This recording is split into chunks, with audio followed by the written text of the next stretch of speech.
Hey dude, we're going to break notice. Doo-doo-doo-doo.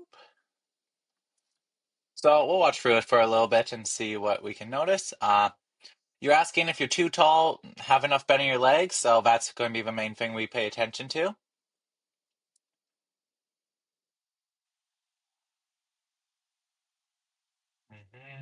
Your general positioning looks pretty good.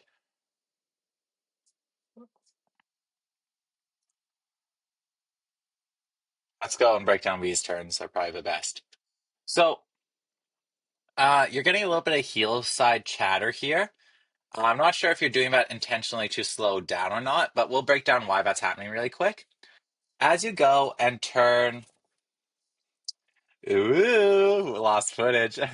As you go and turn into your heel side, if you go and try to get onto your heel edge, well, you still have too much sideways momentum. That's going to make it so you can't actually go and grip. So think of it this way because you had so much angle going down this way, now your momentum and downhill slope is pointed in this direction. So when you go and shift your body into 90, with your downhill being here, you're basically going into a board slide. So now you're entering a board slide and trying to pull your turn from your board slide position. That's why we need to go and use a little bit of transition period to go and round out the turn before changing it, making it so our downward angle is set over here. So then we can load pressure and continue that momentum.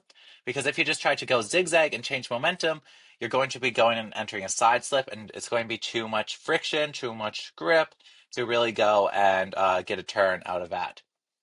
Uh, One of the things I'm noticing here is you're really letting your legs read the turn. So see how your legs are coming, your center of body's here, and watch how much your legs are moving past your center of body. So your legs are all the way to your left, and as you go and shift, your legs are now all the way to the right. This means you're doing your turns and getting your edge pressure really reliant on leaning. Leaning is when you go and lean into your edge in order to get the edge pressure. And this is a great way to turn, but if you just go from lean to lean, it's making it so your lower body is traveling a lot more distance than your upper body, and that's going to make it harder to keep your weight set over your board. So, what I want to see from like this position here is I want you to be going and squatting down a little bit more. So that way you can go and lift your legs up, unweight your edge a little bit, give you a longer period of time transitioning that edge, get your edge less dispersed, and then when you get on the heels, instead of trying to lean back into it, at this point try squat down a little bit more. Try keep your body weight more over your board. I don't even mind how straight you're standing. This is a little bit too straight. We can tell that because you're only holding that edge pressure because you're holding that leaned angle. So I want you to practice thinking about standing more over top of your board. Be that by bending your legs a little bit more, be that by changing your turn radius. I want you to try to get better at riding over top of your board, relying less on having your upper body away from your snowboard.